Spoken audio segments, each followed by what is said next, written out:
محکمہ زراعت پنجاب کے مطابق کپاس کی فصل اہم مراحل میں داخل ہو چکی ہے اور ٹینڈوں کے بننے کا عمل جاری ہے، لہٰذا کپاس کے کاشتکار اس مراحل پر فصل کو پانی کی کمی ہرگز نہ آنے دے اور آبپاشی کا عمل ہمیشہ واٹر سکاؤٹنگ کے بعد کریں۔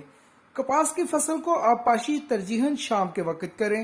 کپاس کی فصل کو ہفتے میں 2 بار پیس سکاؤٹنگ کریں اور اگر کیڑوں کا حملہ نقصان کی معاشی حد سے زیادہ ہو تو محکمہ زراعت کے مقامی عملے کے مشورہ سے زہروں کا سپرے کرے۔ اس ضمن میں ترجمان نے یہ بھی ہدایت کی کہ ایک ہی گروپ کے زہروں کا سپرے بار بار نہ کریں کیونکہ اس سے کیڑوں کے متعلقہ زہروں کے خلاف قوت مدافعت بڑھ جاتی ہے۔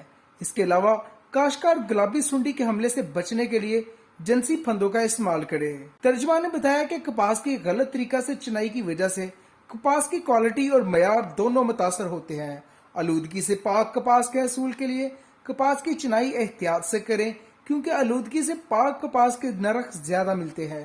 صاف ستھری اور معیاری کپاس کے حصول کے لیے محکمہ زراعت کی سفارشات اور احتیاطی تدابیر کو مد نظر رکھیں۔ کپاس کی چنائی ہمیشہ اس وقت کریں جب کپاس سے شبنم کی نمی بالکل ختم ہو جائے۔ کاشتکار چنائی اس وقت شروع کرے جب تقریباً 50% سے زیادہ ٹینڈے کھل چکے ہوں۔ چنائی ہمیشہ پودے کے نچلے حصے کے کھلے ہوئے ٹینڈوں سے شروع کی جائے اور بتدریج اوپر کی چنائی کرتے جائیں تاکہ نیچے کے کھلے ہوئے ٹینڈے خشک پتوں، جڑیوں یا کسی دوسری چیز کے گزرنے سے محفوظ رہیں۔ چنائی کرنے والی خواتین سر پر سفید سوتی کپڑے سے بالوں کو اچھی طرح ڈھانپ کر چنائی کریں تاکہ سر کے بال پٹی میں شامل ہو کر روئی کی کوالٹی خراب نہ کریں۔ چنائی کے وقت ٹینڈے پودوں سے نہیں توڑنے چاہیے بلکہ ان میں سے کپاس چن لی جائے اور ٹینڈوں میں کپاس بالکل نہیں رہنی چاہیے۔ کپاس کی چنائی کا درمیانی وقفہ 15 سے 20 دن رکھیں۔ چنائی کرتے وقت زمین پر گری ہوئی پٹی کی پتی وغیرہ اچھی طرح صاف کر لی جائے۔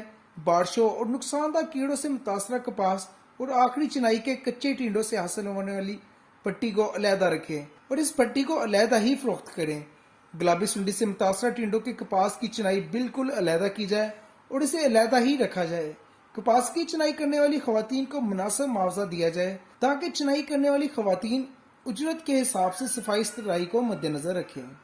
کیمرہ مین حمزہ حسین کے ساتھ Usama Mirza, A to Z news point, فیصلہ آباد۔